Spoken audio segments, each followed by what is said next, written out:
Haremos con la historia de los judíos.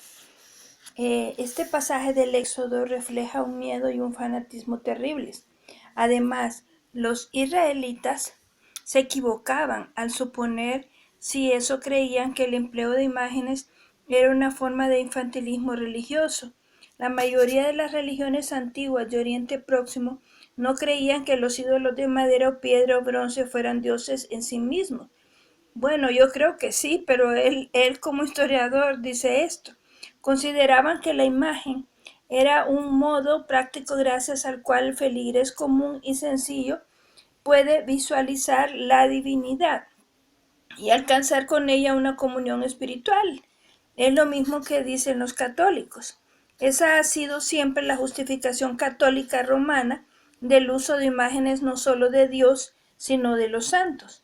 Al apartarse del paganismo, los israelitas sin duda tenían razón en insistir en una intelectualización más notoria de la deidad, en una traslación hacia lo abstracto que formaba parte de su revolución religiosa. Sin embargo, la intelectualización es difícil y los propios israelitas no desprecian las ayudas visuales, aunque se tratare de imágenes verbales. La Biblia abunda en el antropomorfismo de la deidad. No es la única contradicción. ¿Cómo es posible que el hombre esté hecho a imagen de Dios si la imagen de Dios es inimaginable y por lo tanto está prohibida? Sin embargo, la idea del hombre concebido según la imagen divina es tan fundamental para la religión como la prohibición de los ídolos.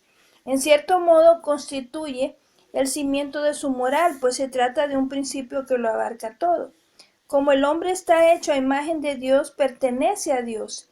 El concepto ayuda al hombre a percibir que él no posee una propiedad real y permanente ni siquiera sobre su propia persona, y mucho menos sobre otras cosas cualesquiera que reciba de la generosidad de Dios. Su cuerpo lo tiene prestado, es responsable ante Dios por lo que le hace y por lo que hace con él.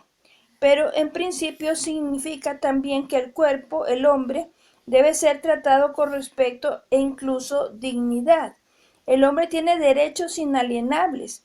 Ciertamente el código mosaico es un código no solo de obligaciones y prohibiciones, sino también en forma embrionario de derechos.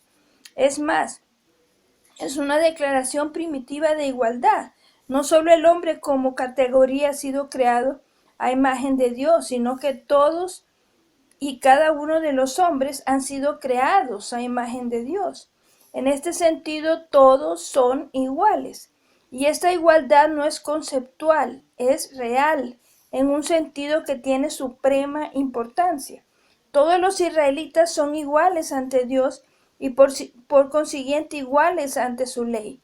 La justicia es para todos, al margen de otras desigualdades posibles. Todos los tipos de privilegios están implícitos y explícitos en la ley mosaica, pero en las cuestiones esenciales, esa ley no distingue entre las diversas variedades de fieles. Además, todos compartían la aceptación de la alianza.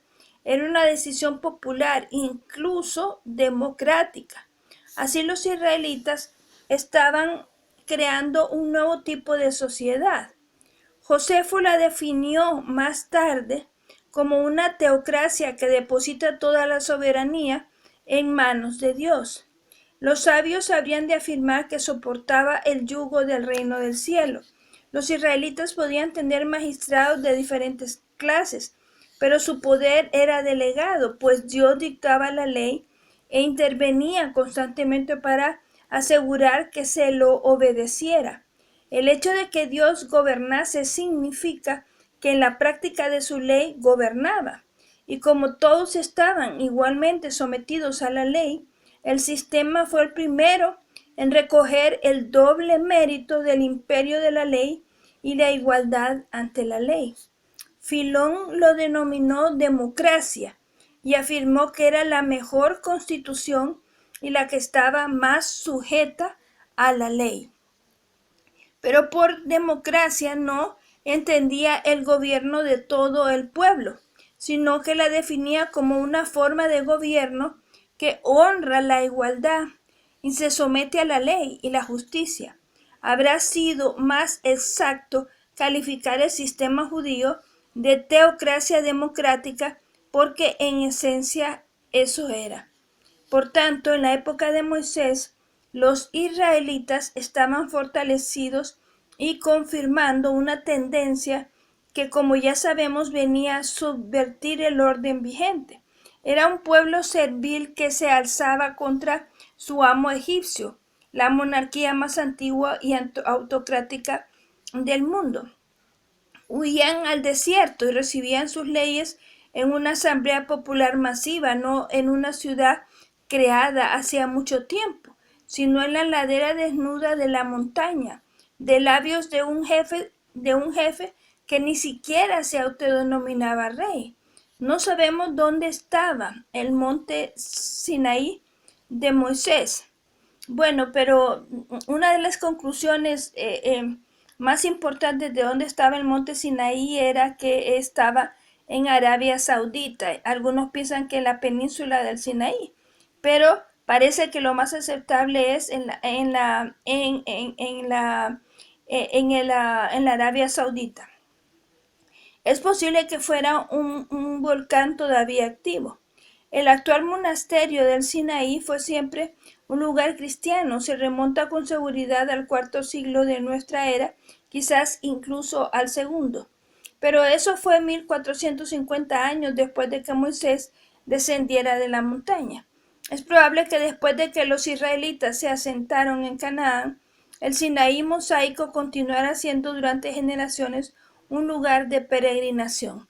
No obstante, la tradición se interrumpió con el tiempo y el lugar no quedó registrado en la memoria, y es muy improbable que los primeros cristianos fuesen al verdadero sitio. De todos modos, este dramático lugar, con su fiera y terrible belleza, posee espíritu poético. Es el marco apropiado para el acto formativo de un pueblo revolucionario que no reconocía las ciudades, el poder ni la riqueza contemporáneos, y que podía percibir la existencia de un orden moral superior al orden mundano.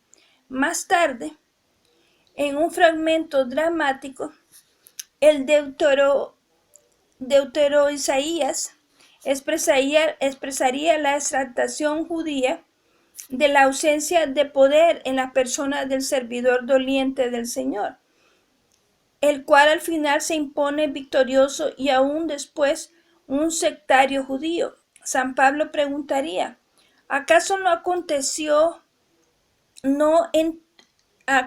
entonteció Dios la sabiduría del mundo? Y citaría las Escrituras porque dice la Escritura, destruiré la sabiduría de los sabios e inutilizaré la inteligencia de los inteligentes.